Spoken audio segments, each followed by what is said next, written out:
Welcome to Making Waves, a podcast from the NOAA National Ocean Service. I'm Megan Forbes, and today we'll be talking about ocean noise.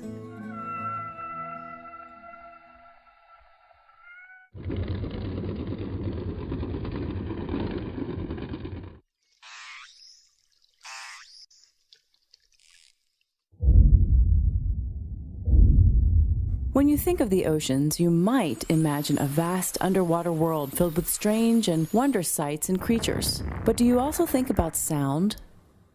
It's a big part of marine life, as sound travels faster underwater and can be heard farther across the miles than above the surface, even by the human ear.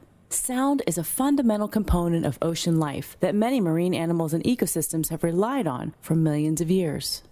In just the last 100 years, however, human activity has increased along the coasts, further offshore, and in deep ocean environments.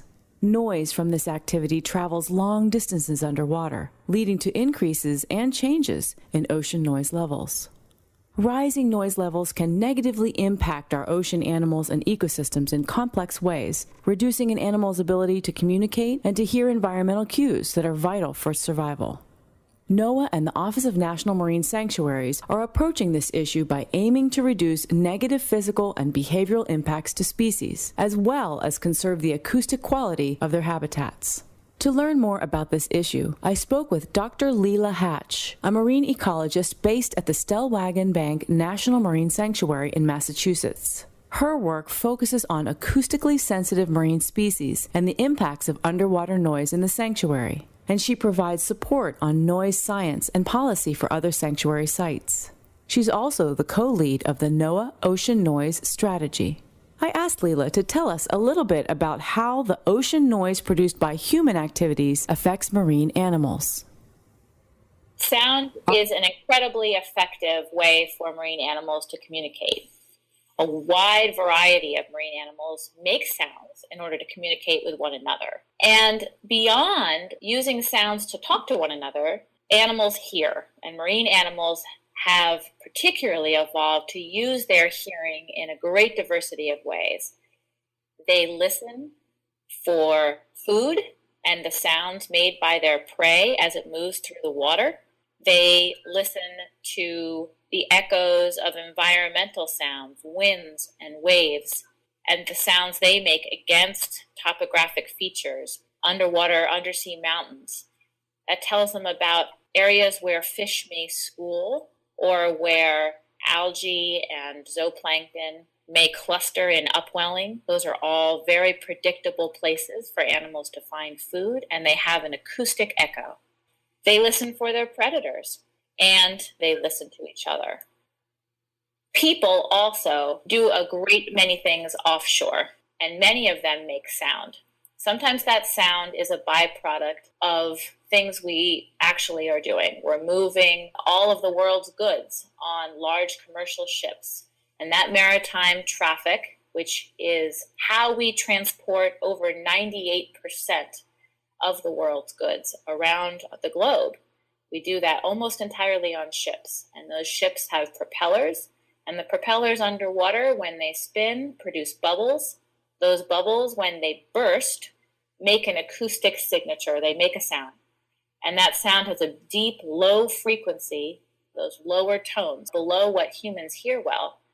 That low tone made by all those ships moving all that stuff around is leading to a rising level of noise at those lower frequencies. People have used sound to communicate underwater between different ships.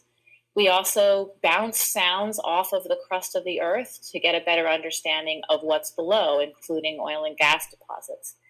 So we make sounds on purpose, and those sounds also can lead to rising levels of background noise. This combined increasing human activity offshore, much of which makes sounds, has led us to an understanding that the ocean's acoustic environment are quite different than they were when animals evolved these systems to use the acoustics of their underwater environments.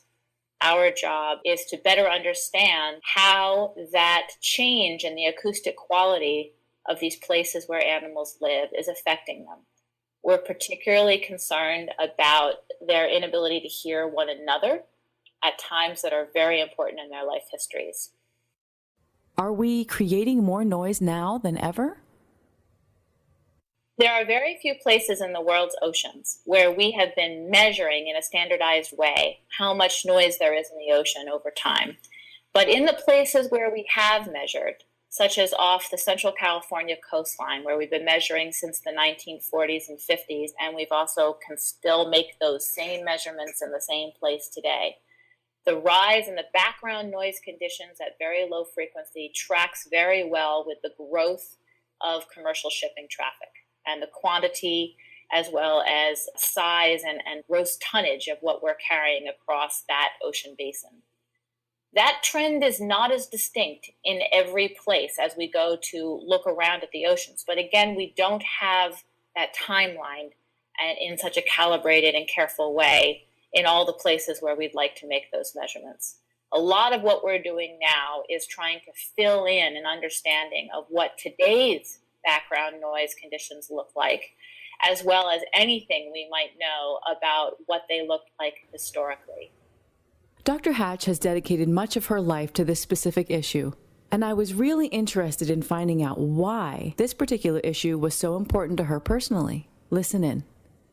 I grew up spending my time on a small farm and also offshore visiting my grandparents on an island. Those two environments exposed me to a lot of days, both in the water and looking at tidal marine life, and listening and out in natural spaces in a rural environment. My father was a musician, and I think for that reason, I spent a lot of time listening in those places. When I then met somebody who is a renowned researcher of whale calling behavior, those two things came together for me. An understanding that the world could be listened to, and the fact that huge animals in a marine environment that I didn't experience were calling to one another became fascinating to me. From the very beginning of studying whale vocalizations, I was exposed and thinking about human effects on that behavior. And I've been very interested ever since in how we could change what we do in ways that would make more room for that animal experience to continue. You are one of the leads of the NOAA Ocean Noise Strategy effort. Tell us a bit about what this effort is and what it's doing. NOAA's Ocean Noise Strategy effort grew out of an interest in ensuring that over the next decade, we're better addressing the effects of noise on more than marine mammals, from noise effects that are more cumulative effects of many types of human activities, as well as the chronic effects from rising background noise conditions and the types of sources that contribute to those. A main focus of NOAA's Ocean Noise Strategy was to broaden the agency's approach to addressing noise impacts to not only account for those acute effects, those sudden effects on an individual marine mammal, but to better understand and to design tools to address the effects on acoustic habitat. Acoustic habitat simply means the acoustics of places that are of importance to and sustain marine species that rely on listening. We call that the acoustic habitat of those creatures. How does the National Marine Sanctuary System factor into the NOAA Ocean Noise Strategy? So we discuss in the Ocean Noise Strategy the reasons that sanctuaries are particularly important as sentinel sites for understanding acoustic habitat and for designing methods to better protect it. The mandate in national marine sanctuaries focuses on holistic protection of ecological processes in these places that have been designated as important. And ecological processes can include all the things that sustain a functioning ecosystem, all that interrelatedness of predators and prey and their environment. And acoustics are inherent to that complexity. They're inherent to how animals interact with each other as well as to how they interact to their physical space. We consider sanctuaries as fabulous testbed environments for working with partners to develop improved scientific methods, so we better understand how it is that animals are both behaving acoustically, the sounds that they are making, and how they are using their hearing to interact with their environment. And then as we understand that better, to design methods to protect the conditions that they need to survive. What are some of your greatest hopes for an outcome of the ocean noise strategy? And what, if any, are the possible solutions to the noise problem? The ocean noise strategy sets out a long-term vision. It's considering methods that we need to have in place over the longer term, and it acknowledges that it will take time to develop some of these methodologies. This is an issue that needs a forward-looking approach for new technologies that can be designed with less of an acoustic footprint when possible, quieter technologies, quieter ships, quieter methods for gaining information, and that too will take time to engineer, to be less about how individual animals are responding to individual stressors and more to about how whole systems of marine life are supported by their environments and what it is about human activities that is compatible or less so with particular functions of those places. The broader vision for promoting the ocean noise strategy was to help people understand an aspect of being underwater that people don't experience in the same way that animals do.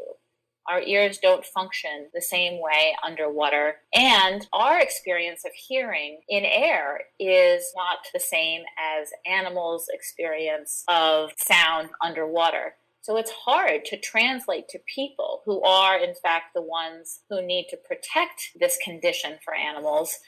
Understanding the acoustics underwater has brought with it a greater awareness by people of their own reliance as they walk through the world of what they hear. That has started to change the way people consider the byproducts of human consumption patterns and the choices they might make to alter those. A lot of the things I'd like to see moving forward are both people's understanding that the local choices they make can contribute to a global problem and that they in fact can have a local effect by some of the same choices that they are considering making for reducing their overall footprint in the environment. And then the support will be for governments to continue to work together collaboratively with the support of people to understand this problem and to partner in ways that can track its global reduction. Thanks to Dr. Leela Hatch from the Stellwagen Bank National Marine Sanctuary for educating us on this important issue of ocean noise and its impacts to our planet's underwater world. We appreciate you taking the time to learn with us and hope you'll join us again for our next episode of Making Waves. Until then, thanks for listening.